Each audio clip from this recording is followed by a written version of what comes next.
बेहतरीन इंसान अमल से पहचाना जाता है, क्योंकि अच्छी बातें तो दीवारों पे भी लिखी होती हैं।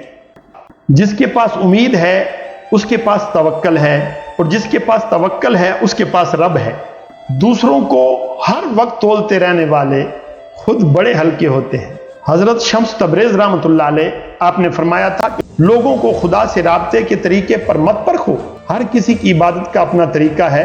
खुदा हमारे अल्फाज नहीं देखता बल्कि हमारे दिलों की गहराई में झांकता है। साजिशें, गीबतें, पीठ पीछे वार, लोग भूल बैठे हैं कि ये सारा तमाशा अल्लाह ताला भी देख रहा है। जिंदगी में कोई मुलाकात भी फजूल नहीं होती। हर इंसान जिससे आप मिलते हैं वो या तो आपकी आजमाइश होता है, या सजा होता है, या फिर आसमानी तोहफा होता है। याद रखें, आपके अच्छे वक्त के असल हकदार वही हैं जो बुरे वक्त में आपके साथ होते हैं।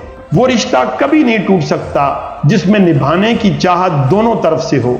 अलमिया ये है कि लोगों को हक बात भी वही पसंद है जो इनके हक में होती है। वो मौजूदों का बादशाह है, जब चाहे हालात बदल सकता है। रब साथ होना चाहिए बस, बंदों के मियार पे उतरना बंदों के बस की बात नहीं।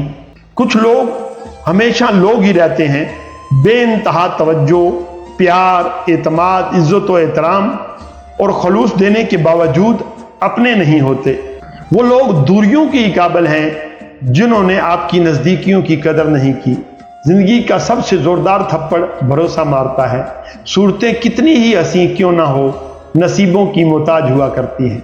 हंसी के पीछे दर्द, गुस्से के पीछे प्यार, और खामोश रहने की वजह हर कोई नहीं समझ सकता। कुछ गम मुस्कुराहट को ही नहीं बल्कि पूरे इंसान को ही खा जाते हैं।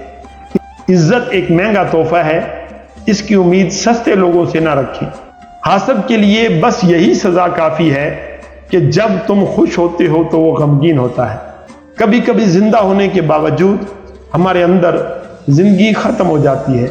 पसंदीदा शख्स की लापरवाही इंसान को ज़हनी मरीज बना देती है। किसी के उकताए हुए लहजे, थके हुए लफ्ज और बेमुरव्वत रवैये आखिर आपको भी तल्ख कर ही देते हैं।